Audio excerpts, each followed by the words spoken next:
Of pride है कि हमारे इंजीनियर्स ने देश में प्रधानमंत्री जी का जो स्पष्ट विजन था उस विजन के अंतर्गत ये काम किया। और लास्ट पॉइंट में रेलवे का आपके सामने जो रखना चाहूँगा वो है स्टेशंस का रीडेवलपमेंट।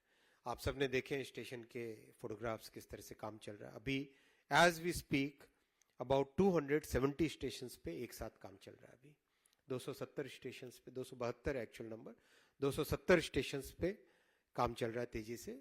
और बहुत सारे स्टेशंस अभी कंप्लीशन पे आ गए।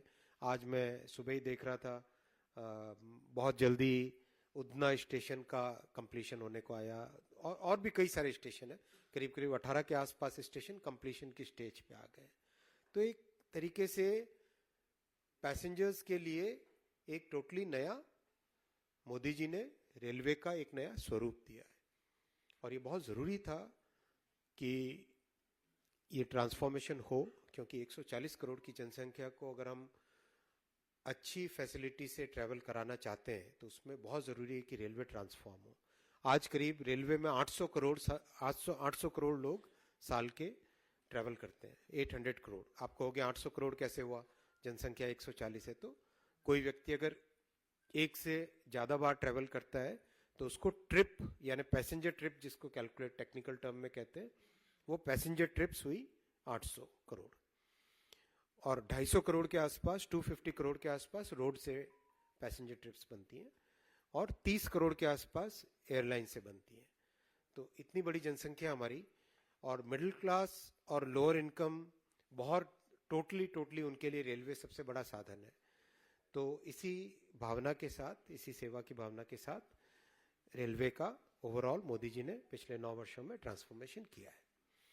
मैं आऊँगा साथियों बहुत क्विकली टेलीकॉम पे और इलेक्ट्रॉनिक्स पे, उसके बाद में क्वेश्चंस लेंगे।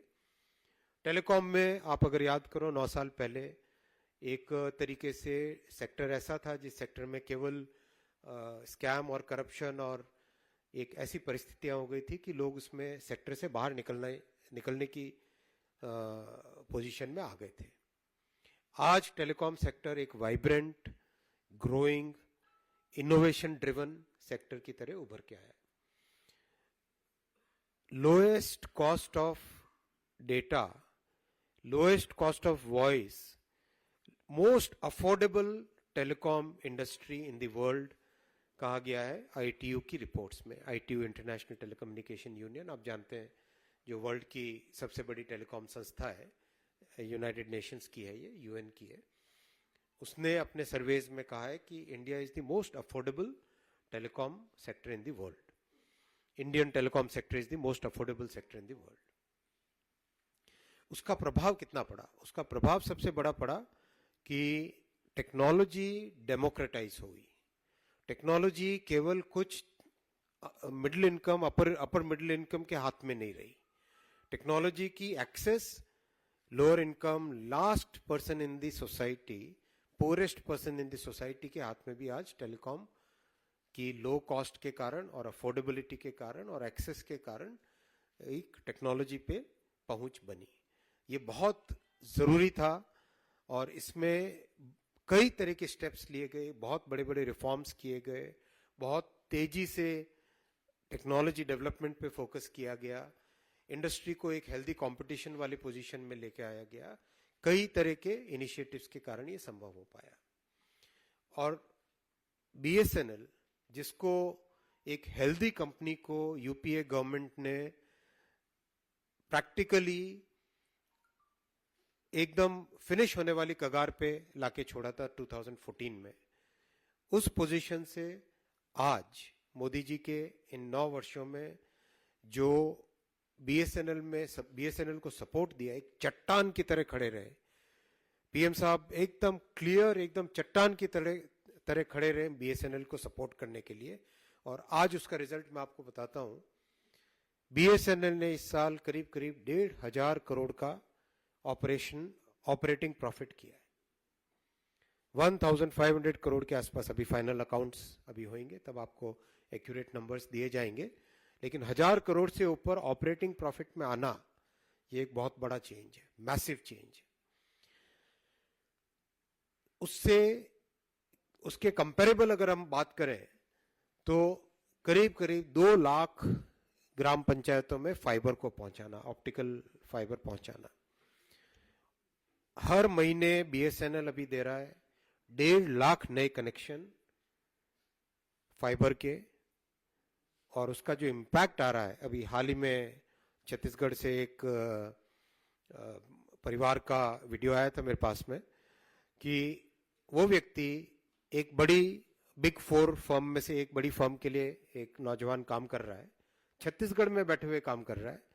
Because of BSNL, because of optical fibre का जो भारत नेट का प्रधानमंत्री जी ने इम्प्लीमेंटेशन किया, उसके कारण छत्तीसगढ़ के छोटे से गांव में बैठ के वो बड़े आराम से अपना एक वर्ल्ड क्लास टेक्नोलॉजी पे काम कर पा रहा है। That is the impact which has, that is the positive impact which has come in people's lives. Telecom technology के लिए हमेशा दुनिया पे निर्भर करता था हिंदुस्तान।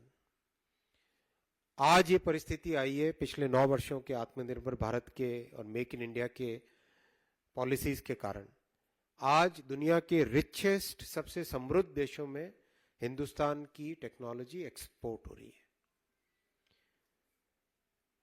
जो सबसे कॉम्प्लेक्स इक्विपमेंट होता है वो होता है जो टावर होता है ना, टावर के ऊपर, ये जैसे मान लो ये टावर है, इस टावर के ऊपर एक रेडियो इक्विपमेंट लगा होता है, एक लॉन्गिट्यूडिनल सा इस तरह से लंबा सा एक डिवाइस होता है व्हाइट कलर का, जनरली आपने देखा होगा, उसको रेडियो इक्विपमेंट बोलते हैं। वो रेडियो इक्विपमेंट सबसे कॉम्प्लेक्स होता है, सबसे कॉम्प्लेक्स रेडियो इक्विपमेंट होता है। इतना बड़ा सा, इतना करीब 2 मीटर लंबा होता है, जो आपने देखा होगा। बहुत ही कॉम्प्लेक्स डिवाइस होता है क्योंकि उसमें सारी वेव फॉर्म उससे जनरेट होती है, बीम कैसी होती है वो जनरेट होती है। अपने मोबाइल फोन के साथ जो इंटरेक्शन होता है वो इंटरेक्शन उसी रेडियो के साथ, रेडियो के कारण होता है। That's the most complex device. वो कॉम्प्लेक्स डिवाइस हिंदुस्तान में डिजाइन होके, मैन्युफैक्चर होके अमेरिका को एक्सपोर्ट हो रहा है। ये चेंज आया है। This is a very very big change. फिर complete end to end technology, end to end technology 4G और 5G की कोई सोच भी नहीं सकता था डेवलप करने की। 5 कंपनीज की एक टाइट ग्रिप बनी हुई थी। कई देशों ने कोशिश की डेवलप करने की, सबने हाथ खड़े कर दिए कुछ समय प्रयास करने के बाद में। आज हिंदुस्तान ने जो टेक्नोलॉजी बनाई है 4G 5G की, मोदी जी की स्पष्ट विजन के कारण एकदम क्लियर, वेरी वेरी क्लियर, एक फॉलो अप, कंटिन्यूअस, कई तरह की बाधाएं आई, लेकिन उन बाधाओं को उन्होंने दूर किया। नमस्कार, मैं हूं मानक गुप्ता। अगर आपको हमारा ये वीडियो पसंद आया हो तो इसे लाइक और शेयर जरूर करें, और हां, हमें सब्सक्राइब और फॉलो करना ना भूलें ताकि आप देश और दुनिया की कोई खबर मिस ना करें। तो जुड़े रहिए हमारे साथ और देखते रहिए न्यूज़ 24।